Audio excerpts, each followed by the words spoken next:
آئیے میرے بھائیوں، اپنے آپ کو ان مہینوں میں ذرا سنبھالیے، اپنے شب و روز کو، اپنے معاملات کو ذرا دیکھیے، کہیں میں اس راستے پہ تو نہیں چل رہا ہوں جو اللہ رسول کی شریعت کے خلاف ہے اور مہینے حرمت والے ہیں، اور میں اپنے بوجھ کو بڑھاتا چلا جا رہا ہوں، اپنے بوجھ میں اضافہ کرتا چلا جا رہا ہوں۔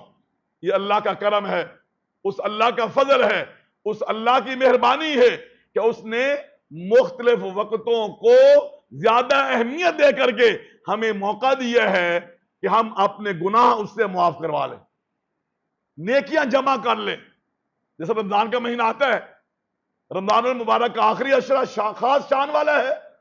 آخری عشرے میں سے طاق رات جو ہوتی ہے لیلۃ القدر، اس کی اپنی شان ہے، 1000 مہینے کے برابر اس رات کی عبادت بنتی ہے بعین ہی۔ اسی طریقے سے میرے بھائی، یہ ذوالحجہ کا مہینہ شروع ہو رہا ہے، اس کے پہلے 10 دن، ذوالحجہ کے مہینے کے پہلے 10 دن، ان کے بارے میں نبی کریم صلی اللہ علیہ وسلم کیا فرماتے ہیں؟ ذرا حدیث سنیے، ایمان تازہ کیجئے، اپنے معاملات کا جائزہ لیجئے، ذرا اپنا ذہن بنائیے، ذرا توجہ کیجئے۔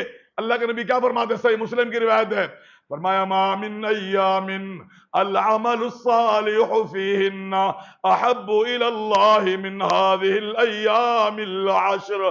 لوگوں، اللہ کی بارگاہ میں نیک عمل آپ پورے سال میں جب بھی کریں، کسی بھی عمل کی وہ اہمیت نہیں ہے، اللہ کے ہاں وہ محبوب نہیں ہے جو عمل ان 10 دنوں میں کیا جاتا ہے۔ ان 10 دنوں میں کیے ہوئے اعمال کی جو اہمیت اور اللہ کے ہاں پسندیدگی ہے، اللہ کے ہاں وہ عمل محبوب ہے، ان 10 دنوں میں کیے ہوئے عمل کے برابر کوئی عمل نہیں، کوئی عمل نہیں ہے۔ حالانکہ اسلام کے اندر جہاد کی بڑی فضیلت ہے، جہاد کی بڑی شان ہے۔ صحابی نے کہا ولل جہاد یا رسول اللہ، اے اللہ کے نبی، جہاد کا بھی مرتبہ، شان ان 10 دنوں میں کیے ہوئے عمل کے مقابلے میں کم ہے۔ آپ نے فرمایا ولل جہاد فی سبیل اللہ، ہاں میرے صحابہ، جہاد بھی جو بندہ کرتا ہے وہ ان 10 دنوں میں کیے ہوئے عمل کے برابر نہیں ہو سکتا۔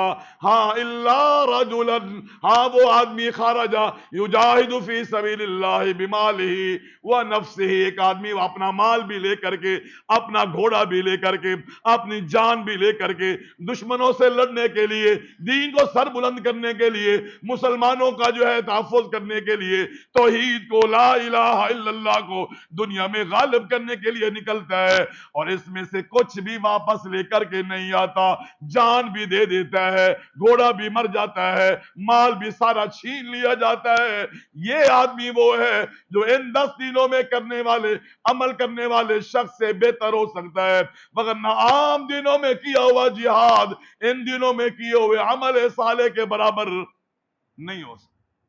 آپ سمجھے کتنی بڑی فضیلت ہے۔ اور ایک اور بات میں اللہ کے نبی فرماتے ہیں، افضل الایام، اللہ کے نزدیک پورے سال کے دنوں کے مقابلے میں ان دنوں کوئی فضیلت فرمایا سب سے زیادہ ہے۔ ایک روایت میں ہے فرمایا اعظم الایام اجرا، اجر کے لحاظ سے سب سے بڑے دن۔ ایک روایت میں آپ فرماتے ہیں ازکا عند اللہ، اللہ کے ہاں سب سے زیادہ پاکیزہ دن پورے سال کے دنوں کے مقابلے میں اللہ کے نبی فرماتے ہیں وہ یہ 10 دن ہیں۔ یہ دن عام نہیں ہے، ہمارے ذہن میں تصور ہے رمضان کے حوالے سے، اور اس پر ہم اہتمام بھی کرتے ہیں اور کرنا بھی چاہیے، گناہوں سے رکنے کی کوشش بھی کرتے ہیں، حالانکہ اس حدیث کے مطابق رمضان المبارک کے دنوں کے مقابلے میں ان 10 دنوں کی فضیلت زیادہ ہے۔ ان جو رمضان المبارک کا آخری عشرہ ہے نا، اس کی راتوں کی فضیلت زیادہ ہے، اور اس عشرے کے ذوالحجہ کے پہلے 10 دن جو ہیں ان کے دنوں کی فضیلت کیا ہے؟ زیادہ ہے۔ یہ عام دن نہیں ہے میرے بھائی، ہمارے پاس موقع ہے، کچھ کما لیں گے، کچھ ذخیرہ کر لیں گے، کچھ جمع کر لیں گے، نیکیوں کا جو ہمارا اکاؤنٹ ہے وہ تھوڑا اپ ہو جائے گا تو ہمارا فائدہ ہے۔ سورۃ روم کے اندر 21ویں پارے میں اللہ فرماتے ہیں من عمل صالحا فلانفسهم یمہدون، فرمایا جو آدمی اچھا عمل کرے گا، شریعت پہ چلے گا، اللہ کی بندگی کرے گا، وہ اپنا راستہ سنوار رہا ہے، وہ اپنا راستہ بہتر کر رہا ہے۔ مرنے کے بعد لمبا سفر ہے، برزخ کی زندگی ہے، قبر کی زندگی ہے، پھر معاشر کے 1000 سال کا دن ہے۔ اللہ فرماتے من عمل صالحا، جس آدمی نے شریعت پہ چل کر کے نیکی کما لی، اس نے ہم پر احسان نہیں کیا ہے، اس نے ہمارے ملک میں کوئی اضافہ نہیں کیا ہے، اس کے عمل کرنے کی وجہ سے اللہ فرماتے میرے اختیارات میں کوئی اضافہ نہیں ہے۔ انما ہی اعمالکم احصیہا لکم، لوگوں یہ تمہارے عمل ہیں، تمہاری محنت ہے، تمہاری عبادت ہے، تمہارا کردار ہے، تمہاری مشقت ہے، جس کو میرے فرشتے نوٹ کر رہے ہیں۔ احصیہا لکم، میں لکھوا رہا ہوں اپنے فرشتوں سے، تمہاری ایک ایک نیکی لکھی جا رہی ہے۔ کل تم میرے پاس آؤ گے، وَلِكُلٍّ دَرَجَاتٌ مِّمَّا عَمِلُوا، جتنا عمل کرو گے اتنے درجے ملیں گے، اتنی بلندی ملے گی، اتنی شان ملے گی، اتنی سہولت ملے گی، اتنی نعمتیں ملیں گی، اتنی آسائشیں ملیں گی، اتنے درجات جنت کے اندر ملیں گے۔ میرے بھائی ان 10 دنوں میں کچھ کما لے، کچھ حاصل کر لے، اپنی نیکیوں میں اضافہ کر لے۔ اللہ اکبر، اللہ اکبر۔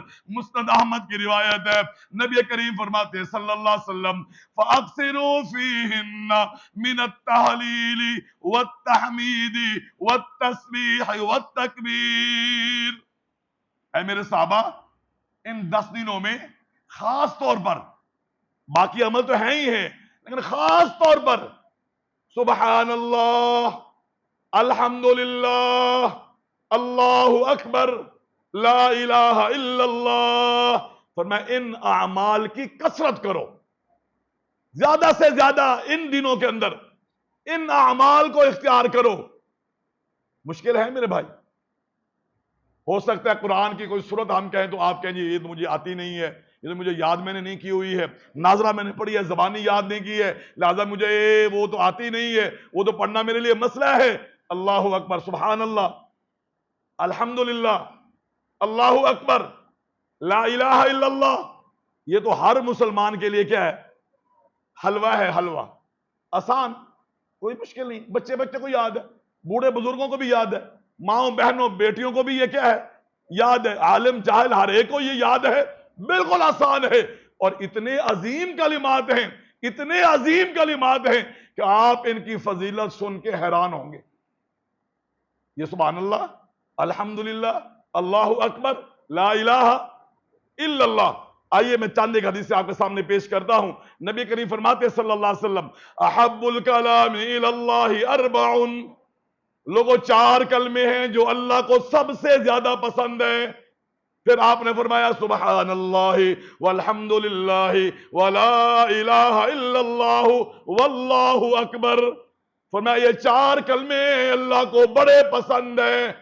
ایک حدیث میں اللہ کے نبی فرماتے ہیں صلی اللہ علیہ وسلم ان مما تذکرون من اجلال اللہ، جو اللہ کی شان تم بیان کرتے ہو نا، اللہ کا مقام و مرتبہ بیان کرتے ہو، ان کلمات میں سے جن کلمات کے ذریعے تم لوگ اللہ کی شان بیان کرتے ہو نا، ان کلمات میں سے یہ 4 کلمات ہیں، سبحان اللہ، الحمدللہ، اللہ اکبر، لا الہ الا اللہ۔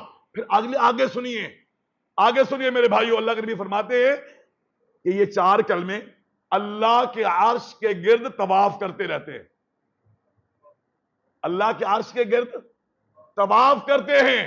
ایک نمبر 2، لہن دوی کدوی النحل، ایسا یہ کلمات بول رہے ہوتے ہیں جس طرح شہد کی مکھیاں جب اڑتی ہیں نا تو ان کی بن بناہٹ، ان کی آواز ہلکی سی سنائی دیتی ہے، اون کی آوازیں آتی ہیں نا، فرمایا اس طریقے سے یہ طواف بھی کرتے ہیں، دوی کدوی النحل، شہد کی مکھی کی طرح ان کلمات سے آواز آتی ہے۔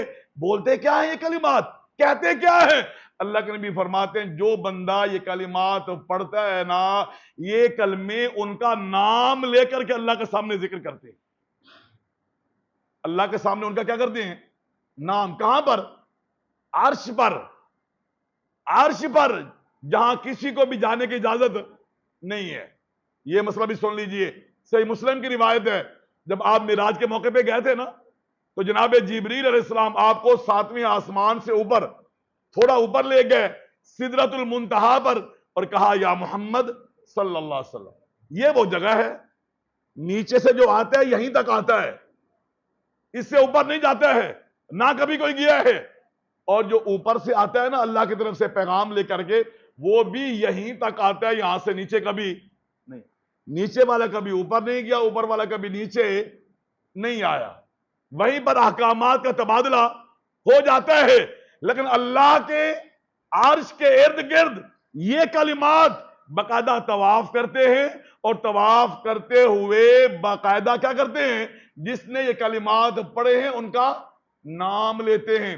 آگے اللہ کے نبی فرماتے صلی اللہ علیہ وسلم الا یحب احدکم، کیا تمہیں یہ بات اچھی نہیں لگتی ہے، تمہارا دل نہیں کرتا کہ اللہ کے پاس تمہارا تذکرہ ہو، اللہ کے پاس تمہارا کیا ہو، نام لیا جائے؟ کیا تمہیں یہ بات اچھی نہیں لگتی ہے؟ اگر تمہیں یہ بات اچھی لگتی ہے نا پھر ان کلمات کو پڑھا کرو، ان کلمات کا ورد کیا کرو، ان کلمات کو ذکر کرتے ہوئے اللہ سے اپنی محبت کا اظہار کیا کرو۔ نمبر 3 میرے بھائیوں، اللہ کے نبی فرماتے ہیں صلی اللہ علیہ وسلم جب میں معراج کے موقع پہ واپس آنے لگا، میں جناب ابراہیم علیہ السلام جد الانبیاء خلیل الرحمن کے پاس سے میں گزرا، اور میری ان سے ملاقات ہوئی، وہ مجھے فرمانے لگے یا محمد صلی اللہ علیہ وسلم اقرا امتک منی السلام، اے پیارے جا کر کے اپنی امت کو میرا سلام کہنا، اور ساتھ ایک پیغام بھی دینا کہ جناب ابراہیم علیہ السلام تمہارے نام ایک پیغام دیا ہے، وہ پیغام کیا ہے، ان الجنت طیبۃ التربۃ، اپنے جو ہے ماننے والوں کو کہنا کہ تمہارے جو ہے وہ جناب ابراہیم علیہ السلام یہ پیغام دے رہے ہیں کہ جنت کی زمین بڑی زرخیز زمین ہے، بڑی پاکیزہ زمین ہے، بڑی اچھی اور اعلیٰ زمین ہے، وہاں پر کچھ بھی اگایا جائے تو ضائع نہیں جاتا۔ وَإِنَّهَا قَيْعَانٌ، ہاں ایک بات ضرور ہے کہ جنت کی زمین چٹیل میدان ہے۔ کیا ہے؟ چٹیل میدان ہے۔ اگر تم چاہتے ہو تمہارے نام کے باغ لگ جائیں، تمہارے نام کے کہاں؟ جنت میں۔ کون کہہ رہے ہیں؟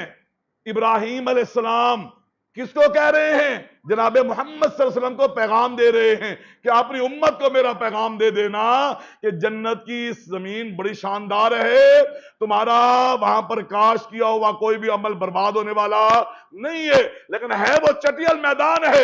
اگر چاہتے ہو کہ تمہارے نام کے باغ لگ جائیں، فرمایا فَغِرَاسُهَا سُبْحَانَ اللَّهِ وَالْحَمْدُ لِلَّهِ وَلَا إِلَٰهَ إِلَّا اللَّهُ وَاللَّهُ أَكْبَرُ، اپنے ماننے والوں سے کہہ دینا کہ وہاں پر باغ لگانا چاہتے ہو تو سبحان اللہ، الحمدللہ، اللہ اکبر، لا الہ الا اللہ، یہ کلمہ تم زبان سے ادا کرو گے اللہ سے محبت رکھتے ہوئے، ان کلمات میں بیان کیے گئے نظریے کو مانتے ہوئے، اس پر یقین رکھتے ہوئے، اللہ تمہارے اس ایک کلمے کے بدلے میں جنت میں تمہارے نام کا درخت لگا دیں گے۔ جنت میں کیا لگ جائے گا؟ درخت۔ یہ صحیح مسلم کی روایت ہے، ہوائی بات نہیں ہے، یہ خواب نہیں ہے میرے بھائی، یہ بزرگوں کا کہنا نہیں ہے، یہ اللہ کے نبی صلی اللہ علیہ وسلم کا فرمان ہے، صحیح مسلم حدیث کی کتاب ہے، اس میں باقاعدہ یہ روایت کیا ہے؟ موجود ہے۔ آئیے چوتھی حدیث سنیے۔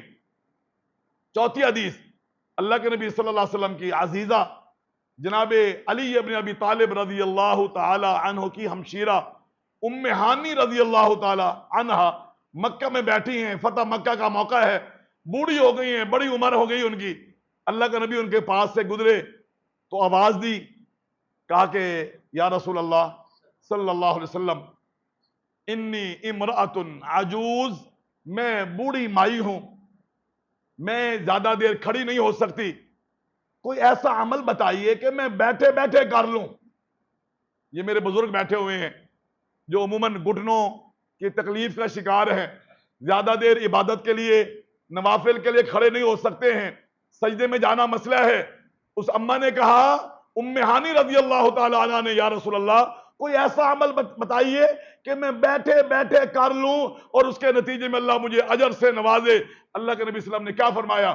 فرمایا سبح اللہ مئۃ مرہ، ایسا کرو مہانی 100 دفعہ سبحان اللہ پڑھا کرو، 100 دفعہ سبحان اللہ۔ یا رسول اللہ کیا ملے گا 100 دفعہ سبحان اللہ پڑھنے سے؟ کیا ملے گا؟ ذرا یوں توجہ کرے میرے بھائی، اللہ کے نبی نے فرمایا تمہیں اتنا ثواب ملے گا 100 دفعہ سبحان اللہ پڑھنے سے جتنا